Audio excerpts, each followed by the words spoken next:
এই লন আমার রাজ দরবারের গোডাউনের চাবি দিয়ে দিলাম, যার যত সম্পদ মন চায় ওই সম্পদ নিয়ে আপনারা বাড়িতে চলে যান। জোরে জোরে বলুন সুবহানাল্লাহ।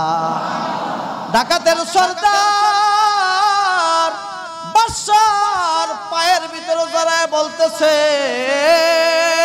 বাদশা মহোদয় শরম দিবেন না, লজ্জা দিবেন না, আসলে আমরা জাকিরিনদের দল না, জিকির করনেওয়ালার দল। ডাকাতের সর্দার চিন্তা ভাবনা করলো যে ওই এলাকায় যদি ঢুকতে হয়, আমরা যদিও জিকির না করি, আমরা যদিও জাকিরিন না, আমরা যদিও আল্লাহওয়ালা না, কিন্তু ডাকাতি করতে হলে, ওই এলাকায় ঢুকতে হলে আমরা আল্লাহওয়ালাদের লেবাস পোশাক ধরতে হবে, বেশি বেশি করে জিকির করতে হবে। এই চিন্তা ভাবনা করে ডাকাতের সমস্ত বাহিনী নিয়ে ওরা টুপি পরলো, পাগড়ি পরলো, সুন্দর লম্বা জামা পরলো, আর এলাকার মসজিদের পাশে গিয়ে নির্জন জায়গায় তাবু গাড়লো। রাত্র নাই, দিন নাই, সকাল নাই, বিকাল নাই, খানা নাই, পিনা নাই, রৌদ্র নাই, বৃষ্টি নাই, সর্ব অবস্থায় খালি মাওলা পাকের জিকির করে। আচ্ছা বলেন তো দেখি, আমাদের এলাকায় যদি এমন একটা দল আসে, এলাকার ভিতরে সারা পড়বে কি পড়বে না? সমস্ত মানুষ বলা বলি আরম্ভ করে দিছি, আহারে কোথায় থেকে এই দল আসলো? খাবার দাবার পাক করে না, রাত্র নাই, দিন নাই, সকাল নাই, বিকাল নাই, এটা কেমন আল্লাহওয়ালা পাগলের দল, সর্ব অবস্থায় জিকির করে। এলাকার ভিতরে একটা সারা পড়ে গেল, আর ওনারা মানুষ দেখলে জিকির করে। আস্তে আস্তে কিভাবে ডাকাতি করবে এলাকার ভিতরে ওই প্ল্যান প্রোগ্রাম সাজাইতেছে। এই কথা রাজার কানে পৌঁছে গেছে। রাজা মনে মনে চিন্তা ভাবনা করতেছে, ওনার সন্তান একটা অসুস্থ, এমন কোন ডাক্তার কবিরাজ নেই ওই জায়গায় চিকিৎসা করায় নাই। উনি চিন্তা ভাবনা করতেছে যে আল্লাহওয়ালাদের একটা দল আমার এলাকা আসছে, তাহলে বাড়িতে এসে একবার মেহমানদারি করাই, আর ওনাদের থেকে একটু পানি পরা নেই, দেখি আমার সন্তানটা ওনাদের দোয়ার কারণে মুসাফির মানুষ ভালো হয় কিনা।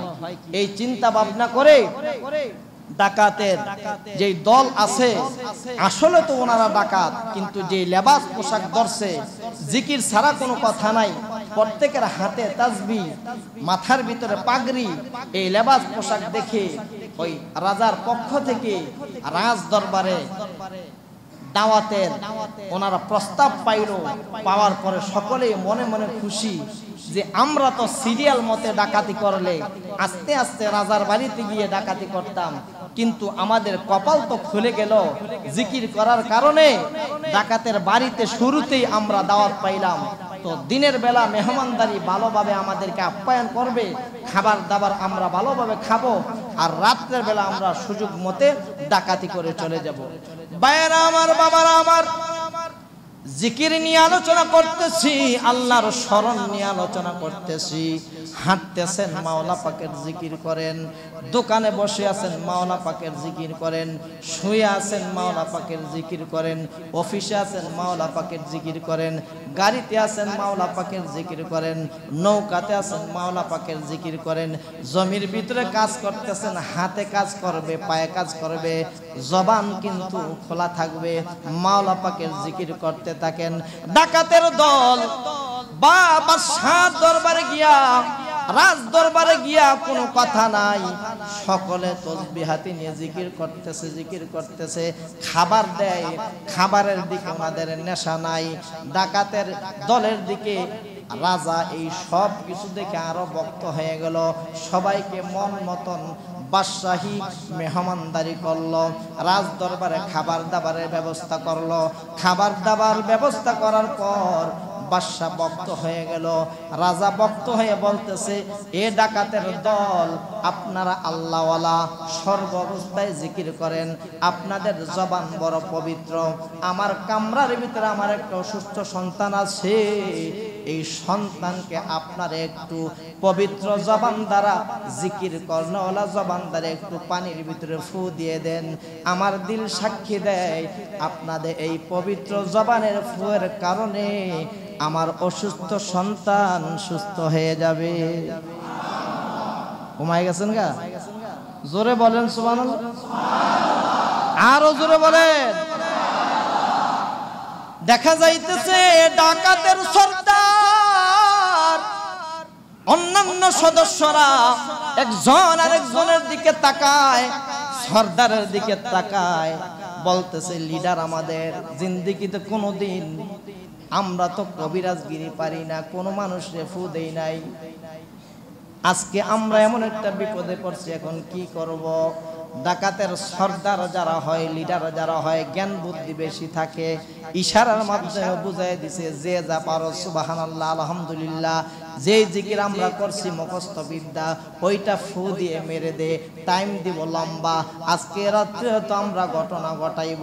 দেখা যায় বাইরা আমার, বাবার আমার, অনিচ্ছাকৃতভাবে ও মাওলা পাকের জিকির করলে কি ফজিলত, কি লাভ। সুবহানাল্লাহ আলহামদুলিল্লাহ আল্লাহু আকবার বলে যে যা পারে ফু দিয়া দিল। ফু দেওয়ার পর পানিটা অসুস্থ সন্তানের গায়ে ছিটা দিতে দেরি, অসুস্থ সন্তান সুস্থ হইতে দেরি না। রাজা ডাকাতের সর্দারের কাছে আইসা গোডাউনের চাবি নিয়া, রাজ দরবারের মালের গোডাউনের চাবি নিয়ে দাঁড়ায় গেছে এই আল্লাহওয়ালাদের দল, জিকিরকারীদের দল। আপনাদের জবান বড় পবিত্র, আপনারা আল্লাহওয়ালা, আপনারা দিনদার। কত ডাক্তার কবিরাজ আমার সন্তানের জন্য দেখাইলাম, আমার সন্তান এতদিন ভালো হয় না, আপনাদের পবিত্র জবানের ফুয়ের কারণে আমার অসুস্থ সন্তান সুস্থ হয়ে গেছে। এই লন আমার রাজ দরবারের গোডাউনের চাবি দিয়ে দিলাম, যার যত সম্পদ মন চায় ওই সম্পদ নিয়ে আপনারা বাড়িতে চলে যান। জোরে জোরে বলুন সুবহানাল্লাহ। ডাকাতের সর্দার বাদশার পায়ের ভিতরে জড়ায় বলতেছে, বাদশা মহোদয় শরম দিবেন না, লজ্জা দিবেন না, আসলে আমরা জাকিরিনদের দল না, জিকির করনেওয়ালার দল না, আমরা হইলাম ডাকাতের দল। অনিচ্ছাকৃতভাবে মাওলার জিকির করার কারণে আল্লাহ তাআলা যদি আপনারা বাদশার গোডাউনের চাবি আমাদের হাতে দিতে পারে, বাদশা মহোদয় বেয়াদবি মাফ করবেন, জিন্দেগিতে আর কোনদিন আমরা ডাকাতি করব না, আজকে থেকে আমরা খাঁটি জিকির করনেওয়ালা হয়ে যাব। हमें याद करेंगे वो हमें याद करेंगे, यूं ही बर्बाद दिल को आबाद करेंगे, यूं ही बर्बाद दिल को आबाद करेंगे। अल्लाह दिल जूद तेरा अश्क के दर हो, दाए में रहमत के तेरे उस पे नजर हो, दिल देखे तेरे अश्क में है हाल हूँ उसका, महशर है अगर शरह तो बिना खबर हो, माँ दर्द जहाँ गैर खुदा यार नदारे, जुज याद खुदा ही चे दिगर कार नदारे।